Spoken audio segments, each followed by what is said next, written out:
Okay, so here we are in the 610 turn of Glaive. Now, I noticed something that I told you wrong in the rules type thing, the adjustment phases. When they say odd, well, the first turn was a 0 turn. So actually, this happens right away on the second turn, just like in diplomacy. Hey, no big deal. Okay, well, I've written up my orders for the second turn, and you can see these are, more significant, this isn't a turns, than what you have to put down for a diplomacy game. This is sort of like a Mondo dip, It puts things like Youngstown and stuff to shame with the amount of orders you actually have to write. You would have to have one hell of a big country in a dip game, even a Youngstown type scenario, to have to write that much down. Probably towards the end of the game, there'd only be a couple players left, right? Okay, well, now, when I wrote all those orders down, I did it over a significant amount of time. So actually, there's a pretty good disconnect in my head between what's happening. Some things, yeah, I kind of remembered. And that's why there's a die around. Every now and then I have to make a roll. Hey, is he doing this or that? Okay. So we've already gotten all of this, and we're up to the reading religious orders. So, the Byzantine official religion, I didn't think about that too much. I guess they're staying Orthodox. I think that's where they intended to go. But this area is looking kind of more important to them as things are going. Whether or not they want to be dual religion or just go monophysite at this point. Because they only get one chance to go dual now. We'll see how they choose this. But right now they're going to stay Orthodox. And then the other thing was Holy Wars and Tolerance. Still nobody wants to do these. Holy Wars are kind of a pain. They're a one-shot, you only have a limited number of them. And the big advantage in them is being able to wipe out enemy priests if they start concentrating with your military. That's your advantage. And they have several disadvantages. One, limited amount of them. And two, the fact that you really can't go converting other people. Okay. So let's look at what we've got. Let's start looking at the priests in particular. Here we have the the Avar shamans. Okay, and we're going to start placing them. And I've got pretty much 7 priests per area. I'm going to just go ahead and place everybody's priests, making sure that I haven't violated any rules with any of my orders, and I'll come back. Okay, so although there were no formal agreements that were made in terms of toleration or, well, holy wars aren't exactly agreements, there were some informal diplomatic agreements made. For example, the shamanists made kind of an agreement with the Norse and with the papacy. With the Norse, they made an agreement, well, they kind of said Russia and the Baltic states would be shamanistic. Volga was not expressed. And both sides have gone in there. And they're going to both be destroyed because the 2 priests are fighting over that.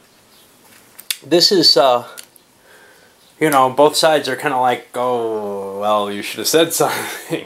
Now, for the Norse, this is less important. For the shamanists, the Avars, this is sort of the linchpin to their northern holdings, so they're going to have to renegotiate over that and make it clear, look, that's absolutely vital to us. We can't have somebody controlling that because you could launch an attack against both. But on the other hand, they can attack from Finland already into the Baltic states, so why is that a big deal? And that's the kind of argument that's going to be going back and forth. We have some others here, though. The Islamic made an alliance with our Persian Mazdians. The only person who didn't end up in any kind of alliance here are the Byzantines. And they have so much power at the beginning of the game and are so, exposed everywhere that it does feel like it's almost them alone against other people. Now, they sort of have their alliance. They have 2, granted, they can't declare them to be to be friendly with each other in any sense, to be tolerant of each other without that special, hey, we're merging the two religions, but they can kind of work together and avoid problems. Anyway, we've kind of dispersed everything here, and we see there's actually a lot of conflict going on, which we just have to kind of resolve by looking at the locations and saying, hey, where are there priests? Uh-oh, here are priests who are together. Now, the thing to do here is to see, does martyrdom happen before priests fighting? Yeah, martyrdom happens first, so I have to check that first. Now, is there anywhere where priests went into fight? Well, yeah, these priests were dumb. They went into Lombardy. I don't know why they did that, but I'm just going to kill them off. They shouldn't be there. In some other areas, there might be people who were accidentally, oops, who didn't get moved here? These are in here. They're not going to have much effect there except to kill a Roman Catholic priest, because they can't actually reach there. They can't reach any further, and that's going to be dominated by the religious head, the Viking, who went there. They were trying to look for an escape, actually. This is one of the problems. I have to kind of, you know, not err. I don't think I got these guys either. Uh-oh. Nestorians went into India. And looking to see if there's anyone else who should have been moved but wasn't. I'm not sure. Alright. So now it's looking to see, is anybody where they don't belong in terms of the pairing up. And that's really something I'm going to have to do. But at the same time, I can worry about these things. So there's no problem here. So we just eliminate these two. If I can find the right hole for him. Here, again, they're not friends. So they ending up in the wrong place again. These guys are still in armor. These guys are fine. And I'll just continue with this, looking to see where there's fights. And, you know, if I need to martyr people, I'll do that at the same time. I'll be back in a bit. I've had a couple of errors where somebody sent stuff where they shouldn't have. I think that's going to be a fairly common occurrence in this game because of the duality of the maps. Trying to keep track of, did I put something in the right place? I think it's going to be especially bad with me playing solitaire, but hey, that's okay. We'll just live with that. So for example, here, we've got some interesting situations though. Here in Beneventum, well, the Catholics are at a disadvantage because it's an Orthodox region. So they lose someone immediately due to the populace not liking them. And now the two priests fight, and they're uneven, so they're both destroyed. We have the same thing happen here in Newby, where the Monophysites have the advantage. So one of these Islamicists goes away, and then they pair up and are destroyed. Nice little simple mechanism, but I think there's a lot that can be done within this, the same way as something like Revolution allows, the Dutch Revolt one allows that, and I have covered that already. Here's another interesting situation. Right here what we've got is the two leaders of two of the religions are there. Now the Byzantines were clever. They put their leader here so that their priest would have an effect on the Bosphorus. And they're going to be able to convert the Bosphorus completely over. What that's going to do is otherwise, if they hadn't put either in, or if they had just put the priest in, the shamanists would have gotten the advantage here. If they hadn't put either, they'd be okay. And then what they're assuming is both they and the shamanists are going to go in there, and they wanted to make sure they have the religious support, which gives them the advantage there. The leader doesn't give them an advantage because it's not their home, the home of their religion. Alright, I'll finish up this as well as then doing the conversions that have to be done afterwards. So after all the religious changes, I'm not sure what word I was going to use there. Ooh, I forgot one here. And yeah, how do you know? Yeah, it's tough. It's tough to remember all the different things. There ought to be a numerical order that you do these in or something. I try to do, you know, from Spain upward, but without a numbering, it's kind of tough to remember. So, for example, I missed these two, part because I jumped over here to show you something and then walked away from it. But we've got some serious increases for the Mazdian, the pagans, and Islam. They've all kind of been able to gain at other people's expense or gain from the neutral areas. You see, Islam grabbed a lot of areas that no one else really had. So, you know, or some of these minor religions like the Manichaeans who've been driven out of a number of areas. See, the Nestorians actually making a little inroad into India. I don't think they have long for this world, though, just because the Mazdians are, you know, fairly strong and being left alone. Of course, they're beginning to push their way into areas that maybe they might start having difficulty in. It looks like the Byzantines are trying to defend the Orthodox Church more than the Monophysite one, which is historically what happened as well. Of course, they gave up in Rome, and that's actually kind of cool because the Pope didn't do anything in Rome. He failed. Now, I've still got him placed there because as far as I can see, if a religious leader is somewhere, he's allowed to stay, but he couldn't have entered Rome with the Byzantine army there. Now, he can show up at his home at any time, though, so I'm not sure how that would work as well. So if he was somewhere else, he could reposition there, so I don't know. There doesn't seem to be a restriction, there being a military there, on that either, which is kind of disturbing to me because it kind of takes the Babylonian captivity idea out of the way.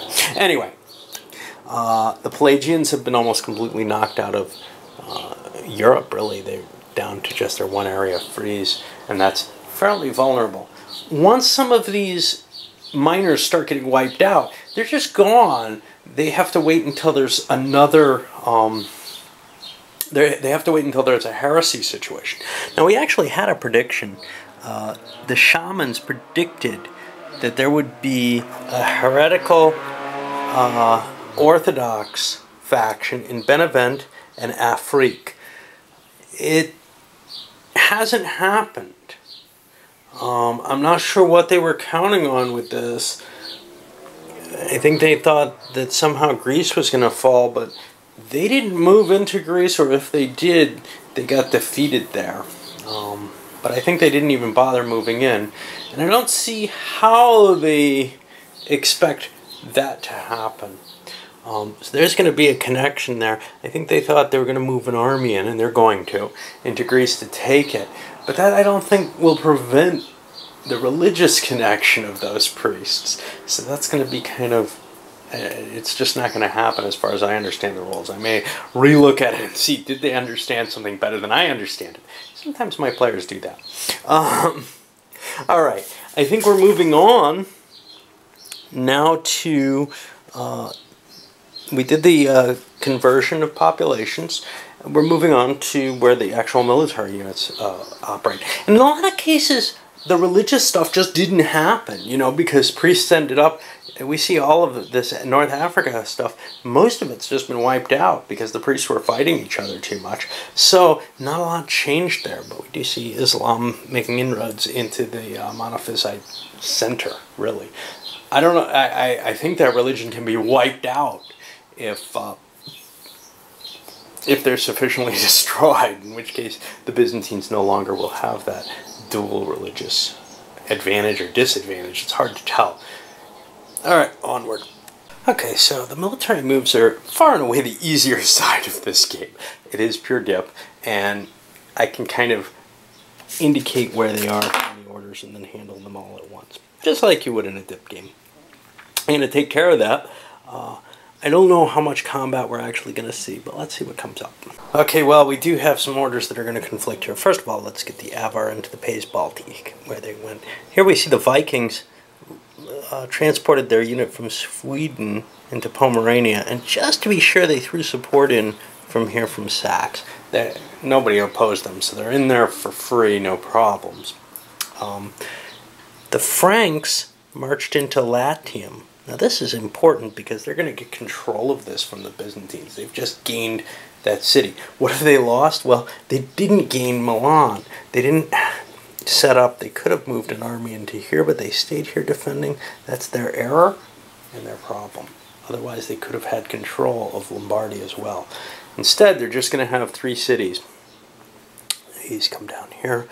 The Byzantines actually sailed their army down here. Now, this is Africa is still theirs, but now they're putting kind of a squeeze on just in case these, I don't know, whatever they are, donations or whatever, are going to try to, you know, get control down there.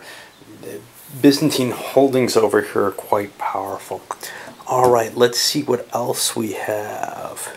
Okay, we've got a conflict. Well, let's look at this Greek conflict. Remember when I said, hey, I thought I was going to cut it off well. So the Avars are going into Greece, and the Byzantines are going in. The Byzantines have the religious support bonus, so they defeat the Avars, who are knocked out, and they end up in Greece. All right. Up here, similarly in the Bosporus, what do we see? We see Byzantine and Avar fleets going in. The Byzantines have the advantage. This is because they're Orthodox. If those were Monophysites, neither side would have the advantage. And the Byzantines land here, and they're going to get control of the Bosporus now, and it's actually going to be loyal to them as well. It's kind of a nice little bonus for them. Let's move on. One thing you'll notice, there aren't enough discs. So my problem with the discs is a bigger problem than it seemed. There aren't enough of these discs to mark once you get to points where you can do higher holy wars, like 10 or 15 cities. There just aren't that many. There are like 3 to 6 control discs per country. It's going to be kind of a problem, and maybe it'll only shake out once players are starting to get out of it. But you may need to pull pieces from some other game to make this work. Okay, and that's not too shocking. Let's see. We had holds here. Here we have the Arabs and the Byzantines both going into Egypt. Now, the Byzantines still do not have the advantage because they are not a monophysite empire. So the Arabs actually have the advantage for having an Islamic piece there. And they end up in there, and they have conquered Egypt. Just because of the division in the country. Had the Byzantines set themselves as a single religion, that wouldn't have happened. But now they've got a problem. They've just lost Egypt itself. Okay. And here in Ethiopia, come down. Got some movements here into the coast here. Up here to Sogadan. That's going to give them that. Now we've got to go to city adjustment, where the control of the cities is going to change. And we've seen a couple places where that's happening, right? In Rome, it's going to switch. It's going to switch up. People are going to gain stuff in certain places. Over here, they sat there so they could get a city. And we'll take care of that. Come back in order to see. There isn't going to be a schism that's been prophesized. The only one that was prophesized was this. And that looks like it's fine still. So then we'll go to the new priests. All right. Well, I think I've got my cities, etc., under the control that they should be. It's kind of tough to tell, though, because I kind of wish I had a white paint marker so I could put a little marker on the back sides. Something like this is on the front side. The back side is almost impossible to tell except by touching.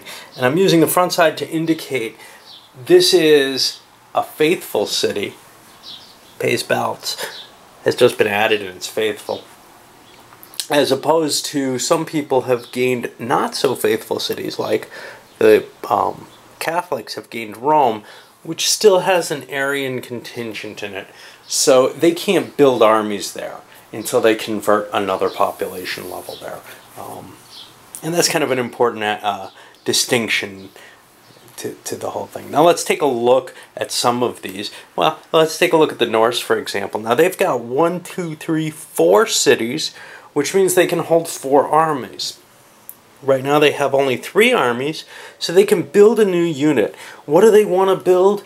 Well, given their situation, and this is all supposedly going to be written down, but I think they're going to build themselves a fleet because they're looking to expand into Britain, among other things, and maybe over into Spain, where a fleet's very helpful. They've got a couple armies on the board. That's enough for them. As long as they're kind of allied with the Avars, they don't want to expand too deep into the land. That's more going to be their job, the Avar job.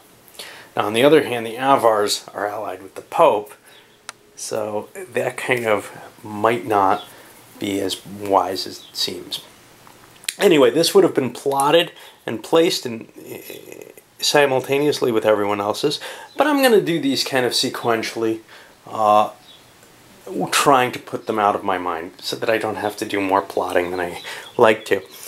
Here we've got 3. We've got exactly 3 units on the. Exactly 3 units on the board. So nothing's gained, nothing's lost. That's kind of a shame. Everyone else is kind of gaining on them at this point. Except maybe the Byzantines who are falling behind, but they started out kind of strong. Here we've got 4 again, and we've got 1, 2, 3 items. I'd like to get another army in place.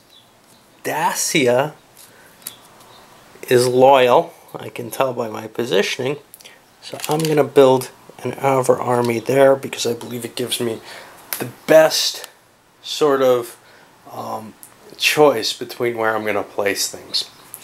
Okay, let's keep going through these, and this is one of the difficulties in doing it solo. For Egypt, I've got 1, 2, 3, 4, 5. I've got 3 units on the board like everyone else, so I'm going to get 2 new ones. Now, my focus has been an alliance with them and a movement this way. I don't own Egypt. I could take a ship and send it this way. I've got 1 though already. How many boats do I really need? It's hard to tell. North Africa is probably where I'm heading, as well as Palestine. I'm going to take another boat in Hejaz, and I'm going to take an army here in Nasser. How wise is this for my combination? It's hard to tell, but I think that'll work for me. Let's go up to our buddies here who have, oh, Ethiopia. See, I could build in Ethiopia because it's loyal to me. You can see it became loyal, but I have an army there, so I can't build there right now. I have to expand in order for that to work.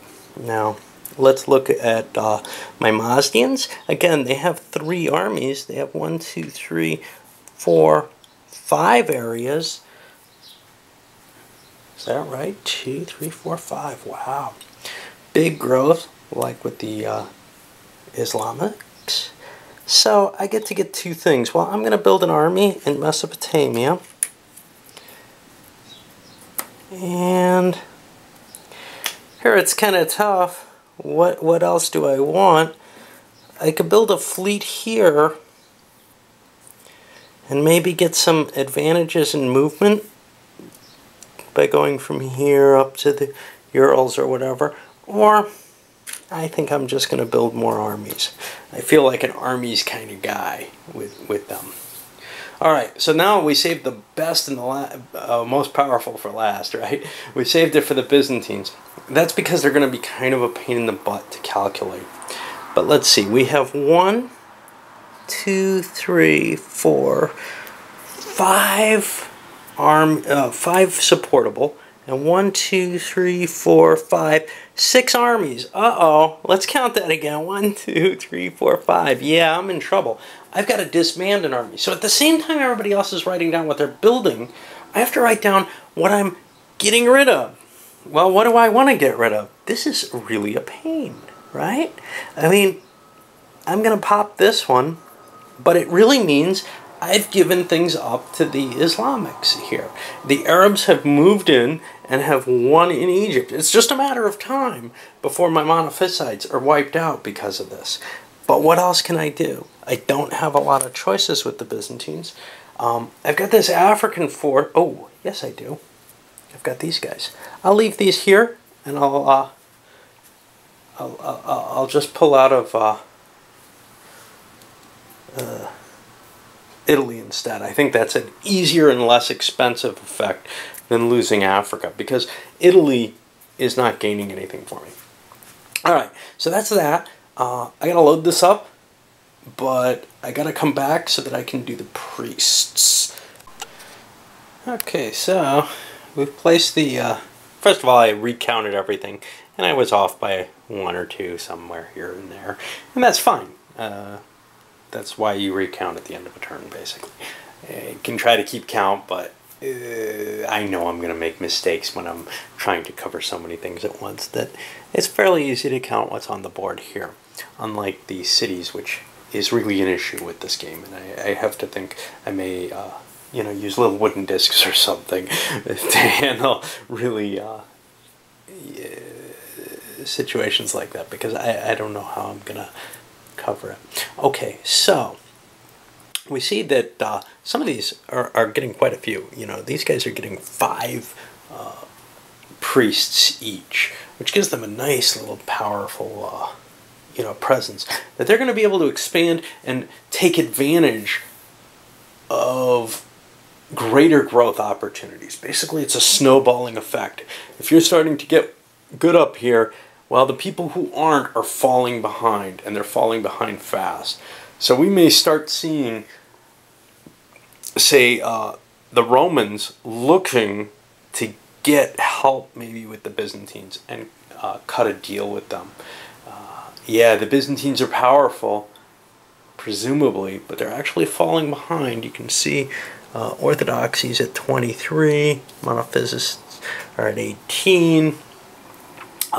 Overall, they're losing a lot of ground here, and the Romans are in a lot of trouble because they only have 3 cities. So if they can get some help, maybe moving, they're kind of allied with the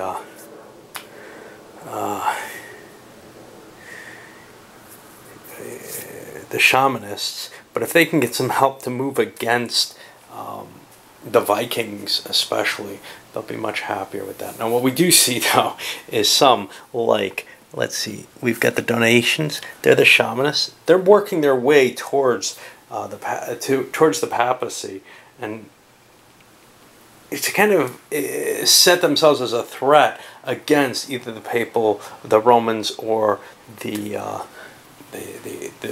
Norse, a position to be a better bargaining chip than what they were over here, which, yes, they can hurt the Byzantines by taking Africa or something, but you know, in the end, I'm more worried about this side than I am about some monophysites in Africa. Another interesting one, we see the Aryans moving this way. Now the Aryans are under the Mazdians, and they're trying to put pressure on the Byzantines. If they have to cut through here, hey, that's fine, because we're kind of worried about the shamanists as well. Alright, I'm going to combine this, load it up. We're done with the turn. It's now 6:20. Cities have been allocated. That's not going to happen again next turn. Next turn's again a non-production turn. The priests still happen. Priests happen every turn, but the armies are on a schedule kind of like in diplomacy.